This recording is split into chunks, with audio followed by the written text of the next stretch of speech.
अभी 2 दिन पहले मैं प्रभु श्री राम नगरी अयोध्या गया था। वहां पर जाने के बाद कुछ समय मेरे पास बचा, जहां पर वहां के कुछ स्थायी निवासी के लोगों से मेरी बातचीत शुरू हुई, कुछ ऐसे ही सामाजिक बात को लेकर के।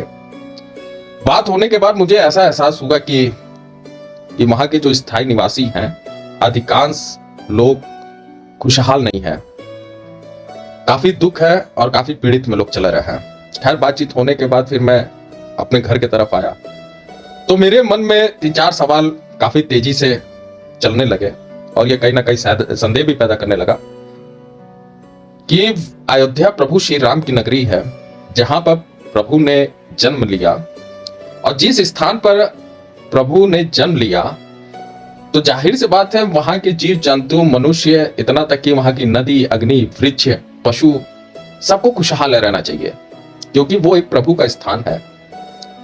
लेकिन ऐसा कुछ देखने के लिए मिला नहीं, तो कहीं ना कहीं ये संदेह मन में चला रहा है। दूसरी बात कि अभी हाल ही फिलहाल में आरोप लगा श्री राम मंदिर के ऊपर कि वहां पे करोड़ों रुपए की चोरी हुई है और कुछ लोग पकड़े भी गए हैं।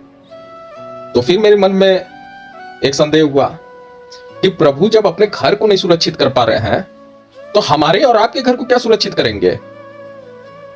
प्रभु भी अपने लिए न्याय की मांग भारत की संविधान से कर रहे हैं।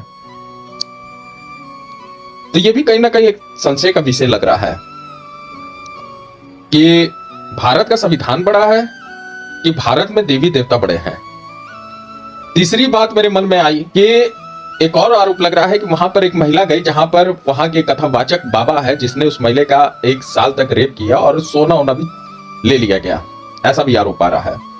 देश में खासकर महिलाओं की जो आस्था है, लगभग 80% महिलाएं ईश्वर पे विश्वास करती हैं, चाहे किसी भी धर्म की हो, वो अपने अपने मजहब के अनुसार अपने अपने ईश्वर पे लोग विश्वास करते हैं। तो जब महिला खुद ही नहीं सुरक्षित है प्रभु के आंगन में जाकर, तो वो दुनिया के किसी भी कोने में चली जाएंगी तो वहां उनको सुरक्षा नहीं मिलेगा। मैं किसी धर्म या किसी प्रभु के खिलाफ नहीं हूं, ये मेरे मन में एक संदेह पैदा कर रहा है जो आप लोगों के समझ में रख रहा हूं। अब मुझे समझ में नहीं आ रहा है, हाँ वो अलग बात है कि मैं इस ब्रह्मांड में ताकत और एनर्जी को मैं मानता हूं कि कोई ना कोई इस ब्रह्मांड में है जो रात कर रहा है, दिन कर रहा है, वर्षा कर रहा है, भूकंप ला रहा है, सुनामी ला रहा है, जीव जंतुओं को देख रहा है, बेजुबान जानवरों को देख रहा है। लेकिन पाखंड को नहीं मानता हूं। अब चाहे इसमें आपको बुरा लगे चाहे सही लगे, लेकिन मैं नहीं मानता। लेकिन मैं हर जात, हर धर्म के महापुरुषों का मैं सम्मान करता हूं, मैं उनकी पूजा करता हूं, लेकिन मैं पाखंडवाद को नहीं मानता हूं। बाकी आप लोग अपनी राय बताएं।